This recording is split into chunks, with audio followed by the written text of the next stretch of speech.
Welcome to Moments with Marianne. I'm so delighted we're spending this time here today. We have a very inspiring show coming right up with two very special guests. Our first guest today is Annette Hines, and she's here to share with us her new memoir, Butterflies and Second Chances, a mom's memoir of love and loss. Now, Annette has been practicing in the area of special needs, elder law, and estate planning for over 20 years. She received her JD from Howard University and earned an MBA at Suffolk University and her BA from the University of Vermont. Her clients include individuals and families with special needs and elders and others in the community. So let's welcome to the show, Annette Hines. Thank you. I'm so excited to be here. What a joy it is to have you here and to talk about your new book. My goodness, I mean, it was heart-wrenching. There's so much that you just really poured into this book. Yes, it's pretty hard to be that open and raw and tell a story that, doesn't have tons of happy moments in it, but it was so important for me to get this all down. So you start off your book talking about your pregnancy with Elizabeth and how difficult that was. And I'd like for you to share with our listeners about that, because it really does explain kind of as we're moving forward throughout your book, just some of the things that you had to endure and overcome and just work through. Yeah, I like to say she kind of burst into the world. She was a 29-week, 2-pound preemie. And it was a very scary birth. A lot of moving, a lot of crisis. Just not really knowing as a first-time parent and as a younger parent in my 20s, not really knowing what to expect or not knowing what was going to happen next. And so that started my life as an advocate for my daughter, my family, and also just needing to kind of grow up quick and start parenting from second one with her. At what point did you realize that there was something going on with Elizabeth? We knew that she was going to be behind, and when they discharged her from the NICU, we really thought she was going to be okay, that she was typical. She kind of got that clean bill of health, just going to need to catch up.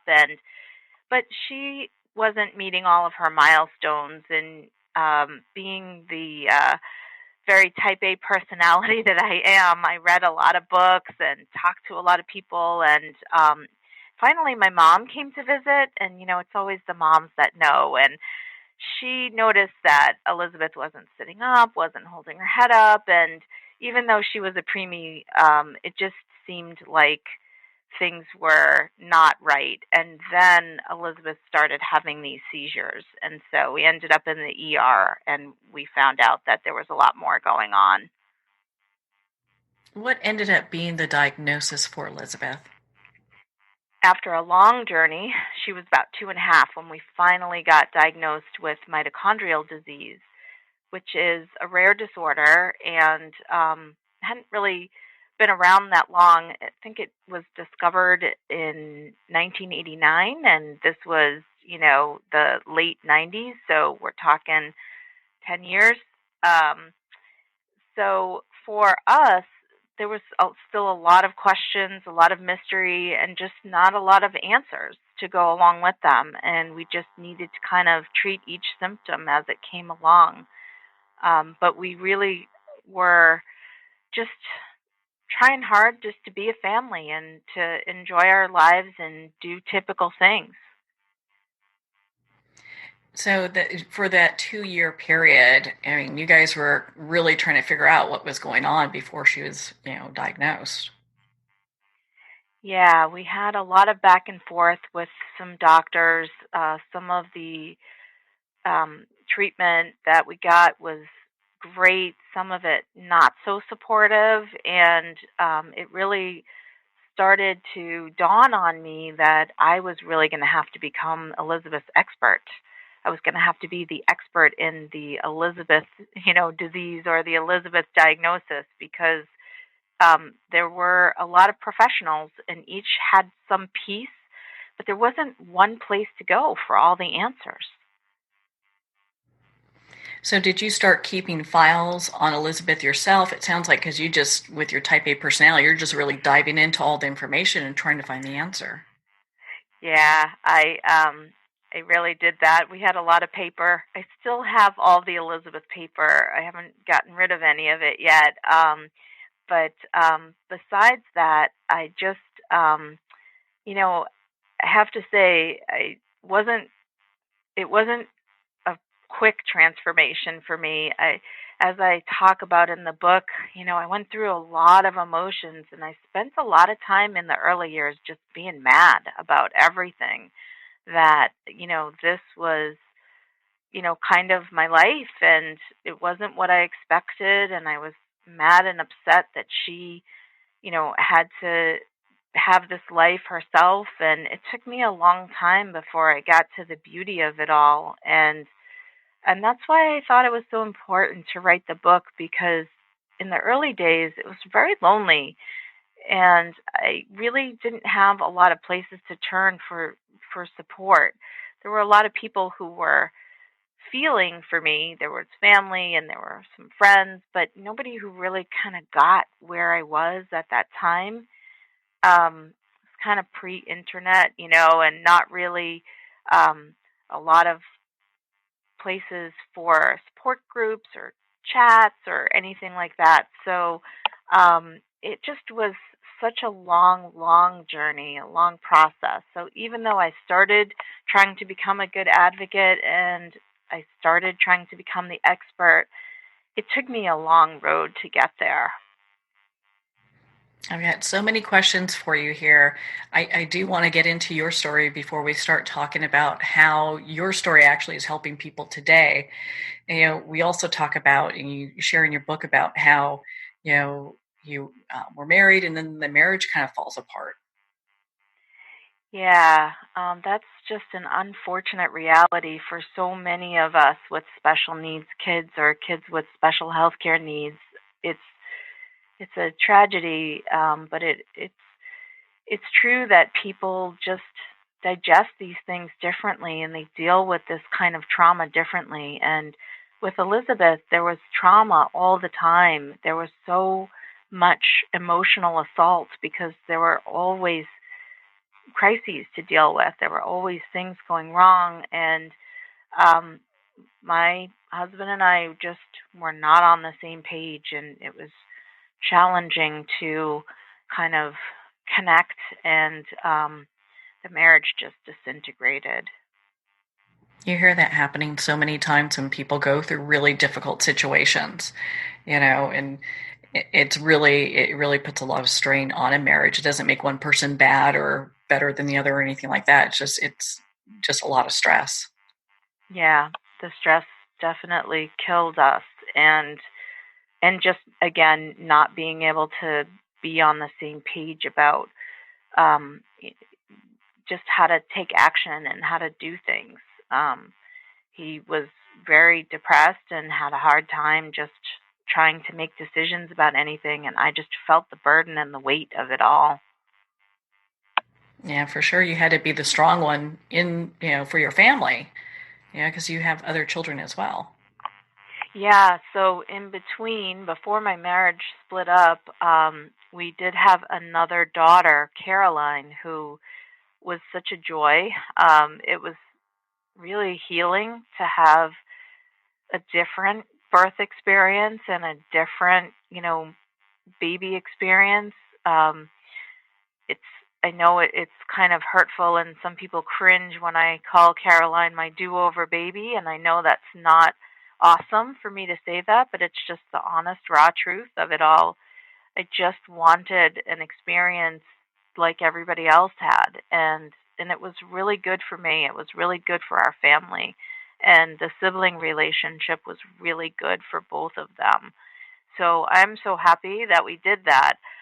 But our marriage certainly was teetering on its edge before that. And when Caroline was born, that was kind of the death toll, because I think she was maybe 12 months old when we split. That's got to have been so difficult during that time. Here you are with two children, and one that's, just a year. Yes, I could not have planned that worse.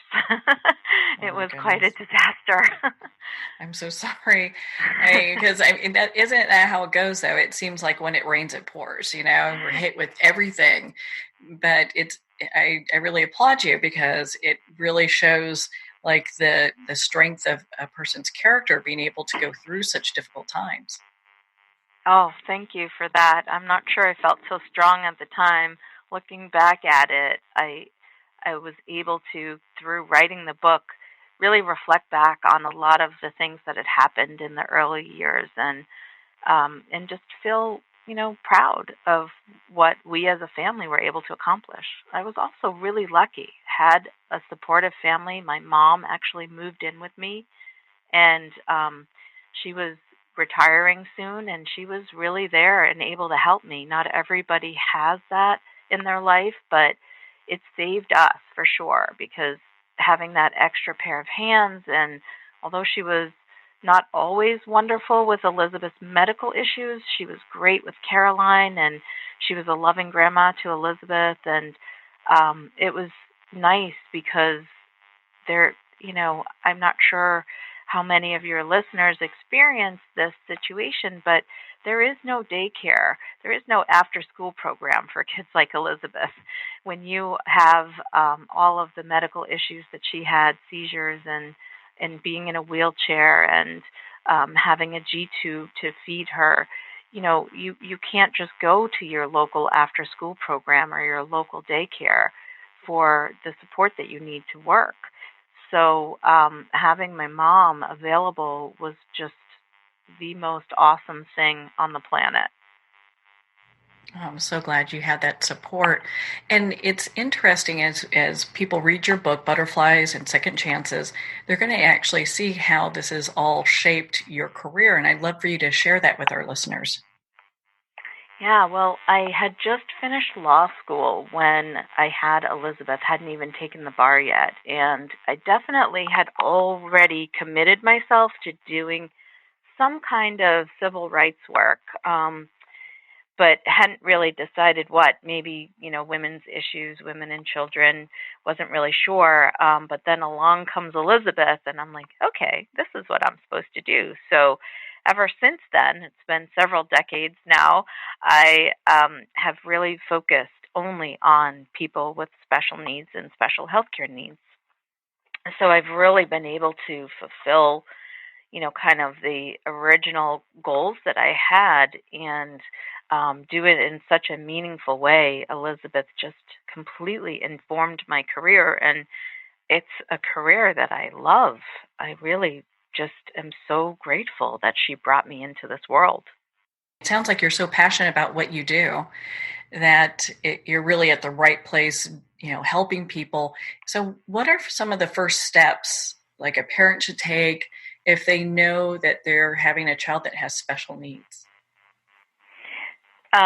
Well, I think there's a couple of key things that really people should be focusing on. And they're two of the things that we talked about early on. Becoming that expert, not expecting that somebody else is going to have all the answers. It's easier now with electronic versions of books and everything that you're able to find out on the internet, but there's also a lot more groups. And I think that getting out there and meeting with other parents and joining groups and going to conferences and local meetings, it's so helpful. Not everybody has your situation, but at the same time, you're learning something from everybody's approach, and you're going to figure out what fits for you and what your journey is going to look like. At the same time, that kind of leads us into the second thing that I think is so important, and that's building your team. And that team's going to be some professionals, but it's also going to be maybe your family members, maybe other people in the community, maybe it's teachers and therapists. It's the team that's going to help you not only raise your child, but be part of the vision for the future. And, you know, that can look so different depending on what your family's needs are, what your child's needs are. But it takes a while to find those good people. There's a lot of trial and error.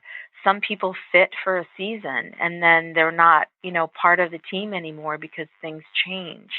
And so getting good at identifying people, training them up, and, being that leader of the team, it takes a bit, but it's part of the journey. And when you are really experienced and gifted at that, then you've got everything you need for success. That's so important. I think a lot of times when people have these types of situations, they are surrounded by a group of medical professionals or support people. And, a lot of times they think that they have to be there forever instead of realizing this person's just here for a season. Right, right, exactly. I mean, we've certainly had different people through our lives. One of the things that was so key to our survival and support, and really beyond that, to actually having Elizabeth thrive and have a great life, was nurses. We needed home care, very, for most of her life, because her medical needs were so 24/7. It just couldn't be done by one person. It wasn't possible.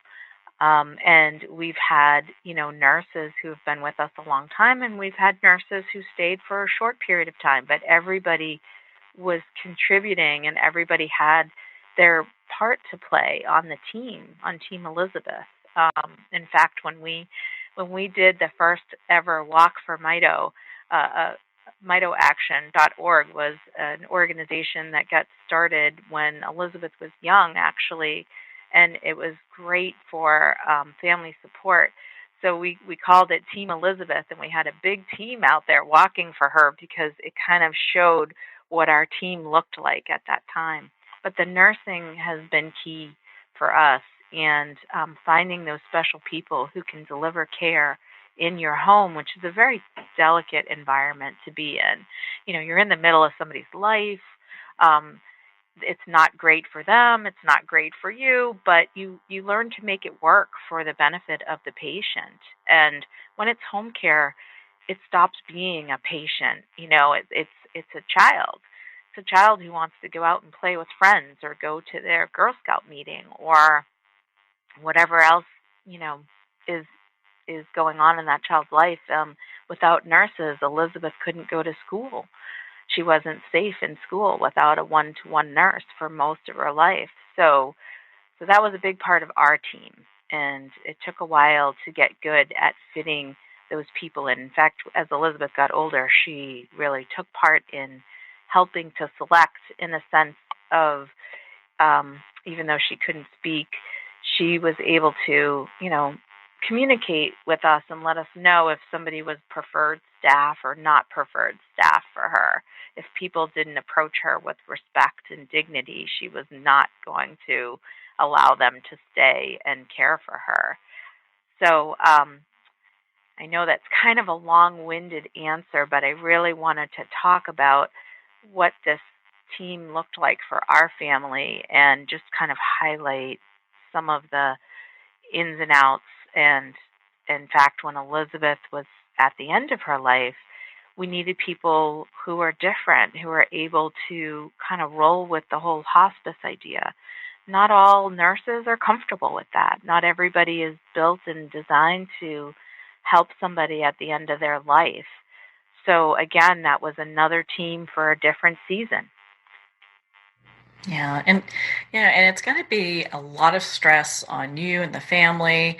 And at some point, I know you talk about this, you talk about self-care and how important that is as part of being the caregiver and the advocate for your child. What are some tips and ways that people can start kind of developing a self-care routine? It's such a good question. So I have to be honest, Marianne, I was not the best at this. It took me a really long time to learn that I just, I mattered too, that every family member, whether it's siblings or parents, even my mother, everybody in the family is important and needs to be cared for. Everybody's needs need to get met. But it just did take me a really long time. I always felt that twinge of guilt. Sometimes it wasn't a twinge, it was more like, a hammer over my head for, leaving her to go out to a movie or have a glass of wine with a girlfriend. And finally, as she started to get older and I realized that, I was falling apart literally, I just knew that I needed to take, short little trips. And also, Caroline, my other daughter, she needed that too. So I combined some of my own self care with caring for her. And we would go on these little, weekend trips to kind of get out from under the constant trauma that was going on in our home with all the medical interventions. And it was really good for us. And, that again also looks different for everybody. Somebody might enjoy going to the gym, somebody else maybe, just getting out to walk their dog. Whatever that looks like for you, you have to take those moments and that little bit of time for yourself. You just are going to sink otherwise. And I know because I came teeteringly close to the edge. I think any family would. I mean, it's a lot of pressure to hold. And it touches on something that I think a lot of people have major concerns on when we talk about special needs children, because at some point, typically, as parents, we're older, we're going to age out and come to a point where we might not be here to take care of them. So what's the next step? How does that even work? Yeah, that's a huge part of our practice, actually, consulting about those transitions. And part of, step one is to kind of get your documents right. So you do need to kind of put your plan down on paper. And that includes thinking about who those next generation of caregivers and decision makers is going to be. That is really hard. And it's probably the reason that most people don't sleep well at night because they're really worried about that. They have a right to be. It's pretty difficult to take care of our family members, and we love them, to the ends of the earth. It's hard to think about people who aren't in love with our family members and how they're going to be able to manage this care themselves.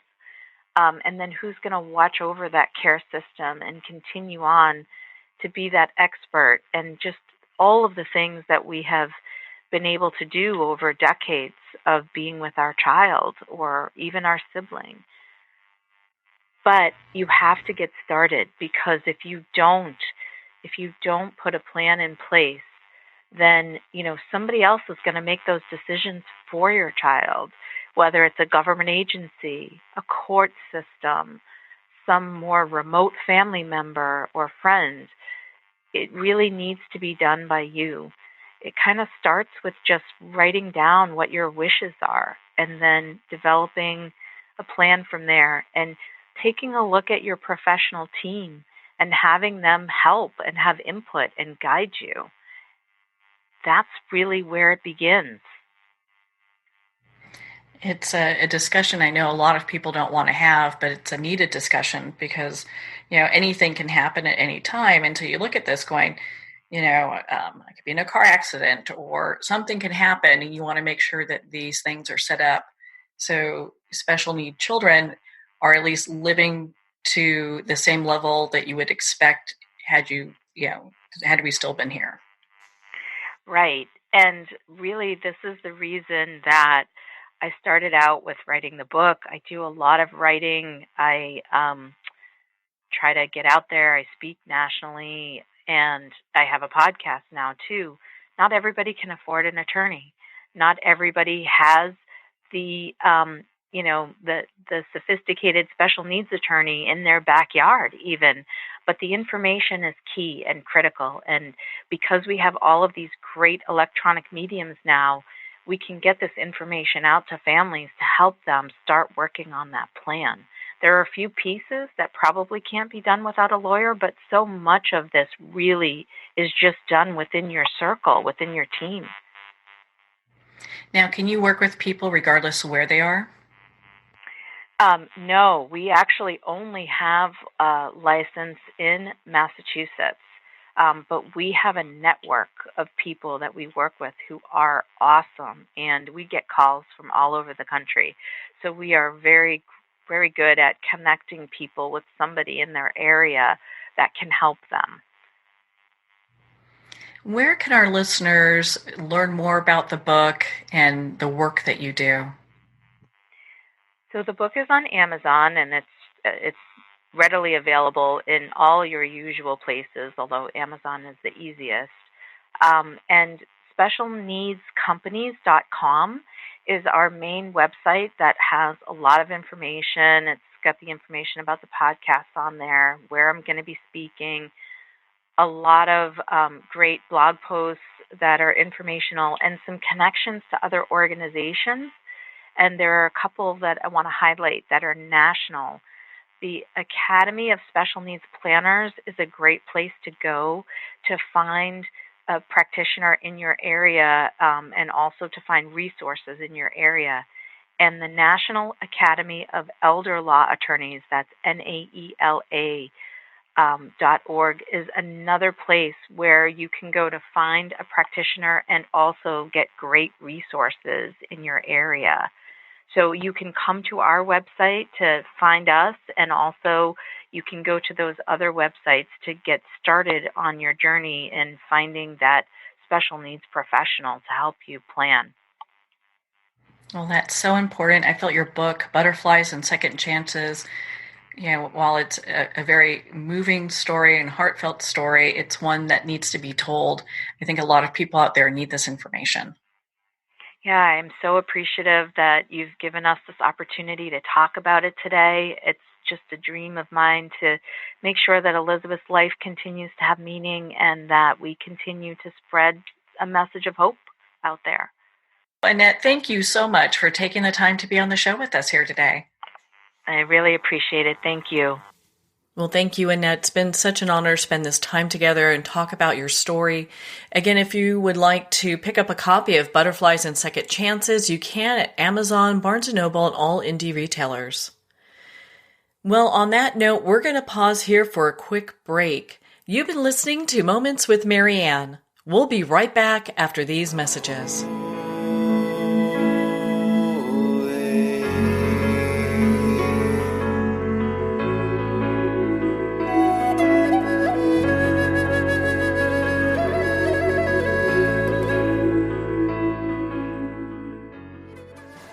Internationally recognized and award-winning author Judy Goodman works and teaches outside the box of limited thinking. Working with people from every walk of life, her goal is to empower you to be the best you can be, no matter what the challenge is. Born with the gift of seeing beyond our normal vision, she has an extraordinary gift of working with every challenge. Teaching beyond conventional wisdom, her work is described as life-changing. Visit judygoodman.com. That's judygoodman.com.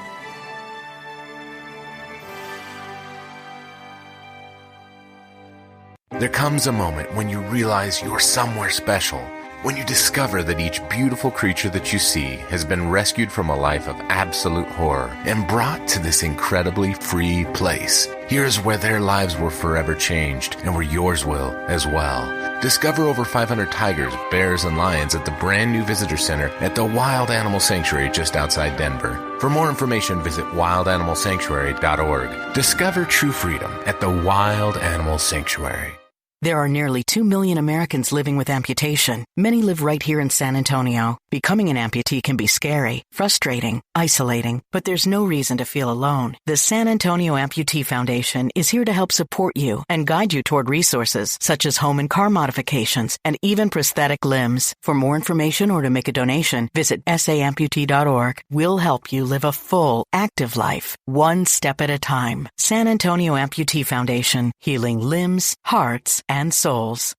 If not me, then who? This ethos is driving the Travis Manion Foundation to empower veterans and families of fallen heroes to develop character in future generations. In 2007, Marine First Lieutenant Travis Manion was killed in Iraq while saving his wounded teammates. Travis's legacy lives on in the 5 words he spoke before leaving for his final deployment. If not me, then who? Guided by this mantra, veterans continue their service, developing strong relationships in the community, and thrive in their post-military lives. Visit TravisManion.org and ensure the character of our nation's heroes lives on in the next generation. If not me, then who?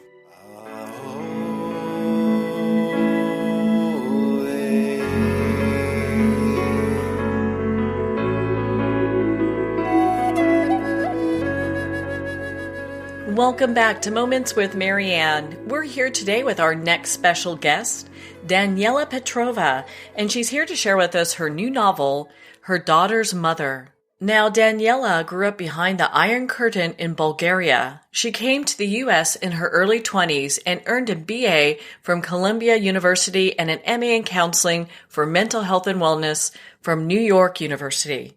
She is the recipient of an Artist Fellowship in Writing from Massachusetts Cultural Council. So let's welcome to the show, Daniela Petrova. Hello, thank you so much for having me. What an honor it is to have you here and to talk about your new book. And I've got to say, hey, congratulations. You've been getting some amazing reviews about this book. Oh, thank you. Yes, I've been thrilled with the response.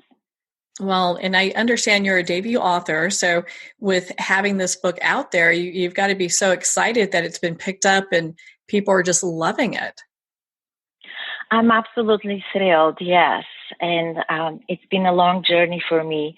I started dreaming about becoming a writer back when I was a little girl in Bulgaria. I grew up in Sofia, Bulgaria during the communist regime. And so it has been a long journey. So I'm thrilled to finally have my dream come true. Well, and so, gosh, I've got so many questions for you, and you just opened a huge door with talking about Bulgaria. But why don't we start with your inspiration behind writing this book? Yes. So let me think. I went through infertility with my ex-husband. And as I was going through this long, complicated process, I thought, oh my God, it would make for a great premise to have a woman who is pregnant with the help of an egg donor, and she starts obsessing about the young woman whose genes her baby will inherit and starts stalking her and maybe even befriends her. And then what if that young woman mysteriously disappears and the pregnant woman finds herself a prime suspect in the investigation? So this is how the premise for the book was born. Was it really difficult writing in regards to, your own experiences about infertility with the book, or is that something that just kind of flowed? To be honest, there's little about infertility really, only in the beginning. The main character, Lana Stone, has been struggling with infertility, and at the opening of the book, she becomes pregnant, and the rest of the book, more or less, is about this unique relationship or this unique triangle between two women and a man. The mother who is pregnant, the father of the baby, and the young woman who is their egg donor. And so, yes, I knew a lot about the process of IVF and giving yourself injections and stuff, which was a nice background. And writing about it wasn't hard at all. Actually, it was easy because I didn't have to do extra research. But emotionally, if anything, it was cathartic to be able to take this experience and create something out of it. So it was, it felt all right, yes. Well, and why don't we have you share a little bit for our listeners about your book? Because it's a novel. We don't want to go too much into it because we don't do spoilers here. But why don't you share a little bit about her daughter's mother? Yes, so as I mentioned, it's about 38-year-old woman, Lana Stone, who has been struggling with infertility. She and her partner, they've been trying for a long time. And finally, they have decided to try using a donor egg cycle. They have invested their last savings in this fertility treatment. And just before the procedure, before the embryo is transferred into Lana, her partner, Taylor, he decides that he has had enough and leaves her. He says, I need a break. We need to have a break. And she is faced with a choice because she knows that this is her last chance to have a child. She'll never again, on her own, be able to save enough money for other fertility treatments. And she already knows that her eggs are too old. And so she decides, as she says in the book, this is her last chance, and he can have many children if he wants to, but this is it for her. And she decides that it should be her decision, not his, whether she will experience motherhood and whether she will get to experience the kick of a baby and the birth of a baby. So without his knowledge, she decides to proceed with the cycle. And from here on, she becomes intrigued by her egg donor. It's a young woman, a foreign student from Bulgaria at Columbia University, and by the name of Katya. And Lana starts stalking and befriends her, as I mentioned. And the two become fast friends. Their relationship is very interesting. They're both drawn to each other. And but unfortunately, a few weeks later, Katya disappears. And this is where the novel basically takes off. Now, you talk about the relationship between Lana and Katya as being, in the book, it looks really extreme. And, do you think that there's a draw for women who, become pregnant through egg donation, who try to find the donors and really befriend them? I don't think that happens in reality. There are two ways to go about it. There are people who decide to do anonymous cycle, and in cases like that, you don't know the donor and she doesn't know you, and all the information you have is what's in her file. So you don't know her name, but the donor has an assigned number. And then you know a little bit about her health history, her education. Also, usually donors write a little essay why they want to be donors. And so this is all the information you have. A lot of couples also can decide that they want to know their donor. And I have a lot of friends who decided to go that route, and they met with the donor. There's some agencies who allow that. There are also couples who decide to use a relative, like a sister or a cousin of the wife or of the father, so that it stays in the family and sort of genetically can be more attractive. And so in that case, they will know the donor. So there are different ways to do it, but I haven't heard of anyone, if they choose to do anonymous cycle, then later on going and trying to find that donor. That was entirely my imagination, wondering what if, right? Like, that would be an interesting situation. And in my novel, what I thought was, what if Lana, newly pregnant, by chance encounters the donor on the subway, and that sparks her need and her hunger to know more about the woman whose genes her baby will inherit. So you have both main characters as having origins from Bulgaria. Was there a specific reason that you did that? Yes. Well, first of all, as I mentioned, I'm from Bulgaria and I wanted to honor my heritage. The second reason is because I thought that in a story about motherhood and a story about a mother worrying that her child will not inherit her genes, I thought would be interesting to bring in a different ethnic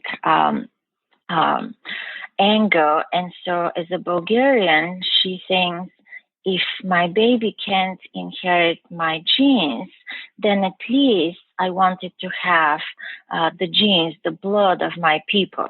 So that leads her to look for an egg donor who is also from Bulgaria and shares her ethnic genetic makeup.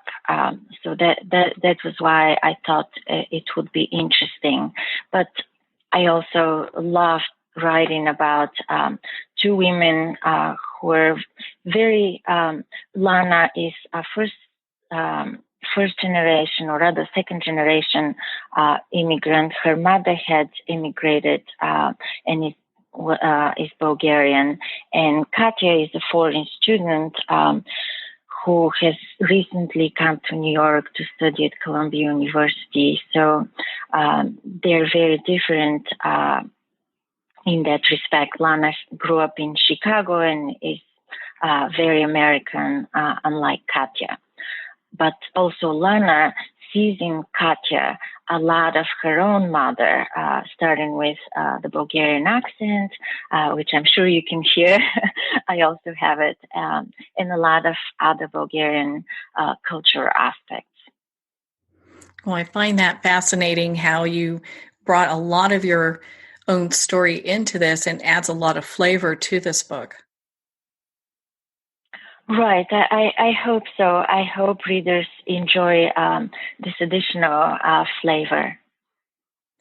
Well, and so when we talk about her daughter's mother, did you set out to write a book that had a lot of suspense in it as well, or is that something that just developed as you were writing the book? I did. It started out with the premise very early on. It was sort of a mystery. What happens to the egg donor? But I didn't want that to be the only thing about this book. I wanted the suspense to drive the reader turning the pages, but I also wanted to have to explore relationships and secrets and lies and betrayals and what effects they have on relationships. I wanted to explore how we can hurt each other unwittingly. So often we hurt those we love most without meaning to, because of our own fears and insecurities, which we keep locked deep inside. And so while it is a suspense novel, I also wanted to explore different aspects of motherhood and relationships and friendship. Were there any ethical questions that kind of came to your mind as you were writing this book? Very much so. Things that I haven't even thought about before I started writing the book. For example, what rights does the donor have in terms of the baby, in a case where, let's say, the parents are abusive or negligent, or what happens if the parents get killed, and, does the donor have any right to know what happens to the baby? Also, what about the parents of the donor who, genetically speaking, are the grandparents of that baby? What happens if, in the event of the donor's death, do they have the right to know that they have a genetic grandchild somewhere that, their dead daughter now, that her life continues through that child of hers, genetically speaking? Yes, a lot of questions were coming up to mind, especially also in terms of a couple, like the couple in my book. What happens if they have a baby using a donor, whether it's a sperm donor or an egg donor, and what happens in the event that they split up, and one of the parents in that case is genetically not related to the child, and if the child is not born yet, they haven't yet been named the legal parents, then what happens in terms of custody? There were all these moral and ethical questions that were coming up as I was exploring the story, and I found really fascinating. Well, and it's interesting with, genetic testing being made so available today, where people can submit, a test and see kind of if they have other people who have submitted tests, if they are relatives, these things could pop up, unknowingly. Exactly. And, another interesting question about the child.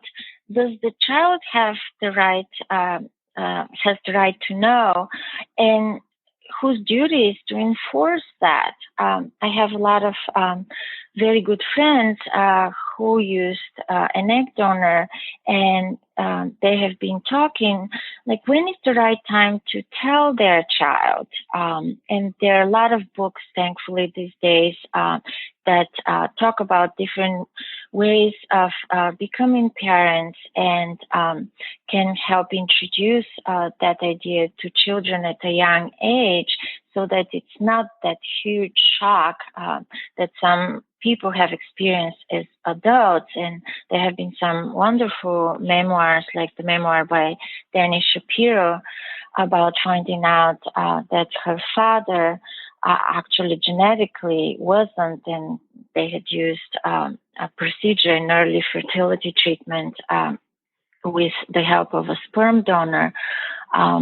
But yes, it's uncharted territory, and you can be an adult and find that you have all these siblings, half siblings, especially with sperm donors, and there are a lot of different scenarios that can happen, and so it's good to explore the possibilities and try to come up with answers for all these different options. Now, you have New York City as part of the backdrop for this book. Why did you choose New York? I've lived in New York for nearly 25 years, and I love the city, and didn't have to think twice about where I will set this novel. But also it fits perfectly to the story. It made it really easy for the characters to blend in the crowds on the street, and it makes it possible and easy for people to actually follow each other, or to stalk another person. But also in a big city like New York, I wanted to show how easy it is for people to feel lonely and desperate, and so it was the perfect fodder for the story, the perfect setting. It would seem like it because there's just so much going on, and you can kind of understand where people feel really disconnected because everyone's doing their own thing. Exactly, absolutely. And you could be in the middle of Times Square, surrounded by crowds of people, and feel extremely lonely. Yeah, as I said, I love the city, and I wanted to set a lot of the um, scenes in the book take place in iconic locations like the Metropolitan Museum of Art, Central Park, Columbia University, and the campus, the area around there. So it was wonderful writing about these beloved locations. So I understand you have a background in mental health counseling. How did this help shape the story? Oh, yes. That was very helpful to me. I spent 2 years studying mental health counseling and wellness, and a year I did my internship working as a therapist for young women with eating disorders at the Center for Anorexia and Bulimia here in New York. And that experience helped me understand a little bit better relationships and people, our own hesitation to open up to the people we love and reveal our insecurities or our pain and suffering, and how often we much rather keep quiet or lie or not mention something important, and that leads to far bigger problems than it would have been if we had just opened up from the beginning. And so that knowledge was very helpful as I plotted this story. Yeah, I could see where you had it really interwoven, and it brought your characters really to life and made them very, relatable. Because I think a lot of people, get into these positions where they have self-doubt or lack of confidence, and you can kind of see some of that within the characters. Exactly, yes. And it was important to me that they're complicated characters. I wanted to show different sides, and while evil people can do a lot of damage, I find it a lot more interesting and more heartbreaking when they're well-meaning, ultimately good people who end up doing something bad or unethical or something that makes them the villains in the story. And I found that really interesting, exploring in this novel. So, what is your writing process like? When do you find time in your schedule to write? So I am not particularly organized, and I don't have a specific routine. I don't necessarily recommend it. It somehow worked for me. I wish I were one of those people who got up every day at 5 o'clock and started writing first thing, and wrote 5,000 words before noon. I actually can't do that. I find it really hard. So basically, I write whenever I can, and there are days when I write all day long, and I can do that 2-3 days in a row, and then it will be followed by 2 days where I don't have any time to write, or I am just feeling blocked and can't come up with anything. So I would say I'm all over the place, but somehow it worked in the end. It's a process that's working for me, but I wish I had more of a routine. And I know a lot of other people have like lucky charms or a lucky routine that they do before they start writing. I don't. I just open my document, sometimes I reread what I wrote the previous day. Sometimes I just start from scratch.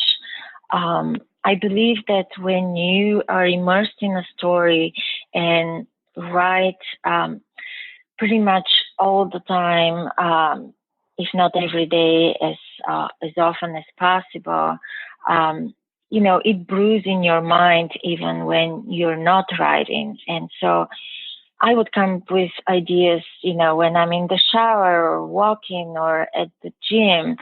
So I think in essence, you're writing all the time, but you have to get to that place, and it takes days and weeks sometimes to get into that place, which is why I don't like to take a long break, because then I'll have to go through this process again of getting into the story, immersing myself into this world and the characters.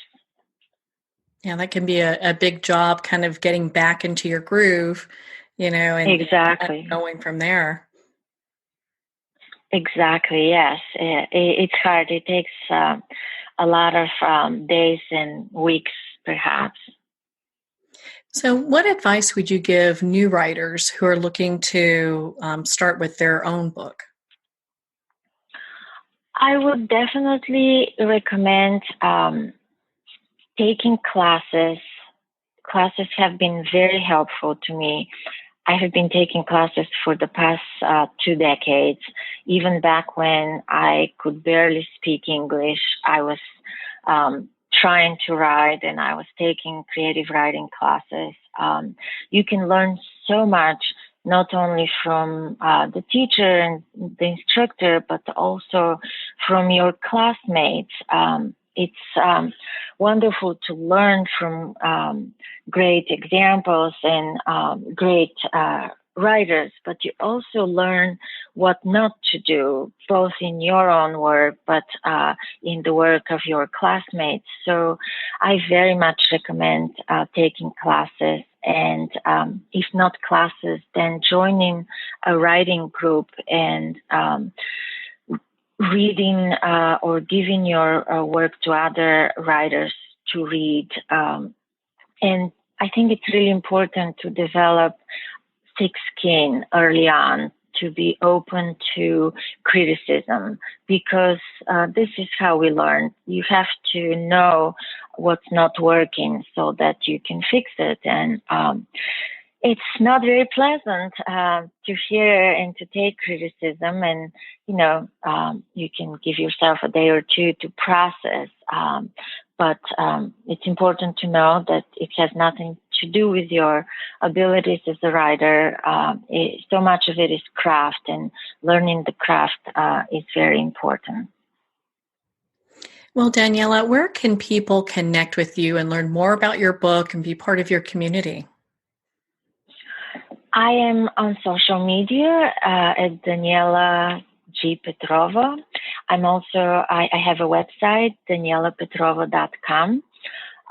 But yeah, everywhere on Facebook, Twitter, Instagram, I'm out there. Well, Daniela, thank you so much for taking the time to be on the show with us here today. Thank you so much, Marianne. It was my pleasure. Well, thank you, Daniela. It's been such an honor to spend this time with you and to talk about your new novel.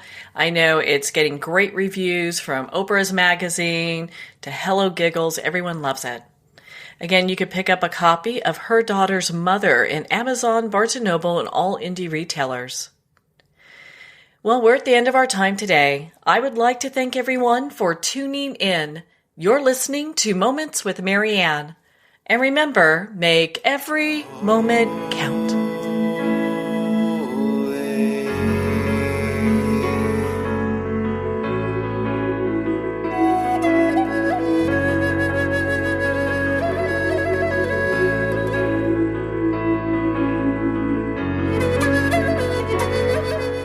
In a single moment, your life can change. Moments with Marianne is a transformative hour that covers an endless array of topics with the best of the best. Her guests are leaders in their fields, ranging from inspirational authors, top industry leaders, and business and spiritual entrepreneurs. Each guest is gifted and a true visionary. A recognized leader in her own work, and while teaching others to develop, refocus, and grow, Marianne will bring the best guest and sometimes a special surprise. Don't miss this. You never know just which moment will change your life forever. Moments with Marianne airs every Sunday, Monday, Thursday, and Friday at 8 p.m. Eastern and 5 p.m. Pacific Time. Make sure to tune in and visit momentswithmarianne.com for more information.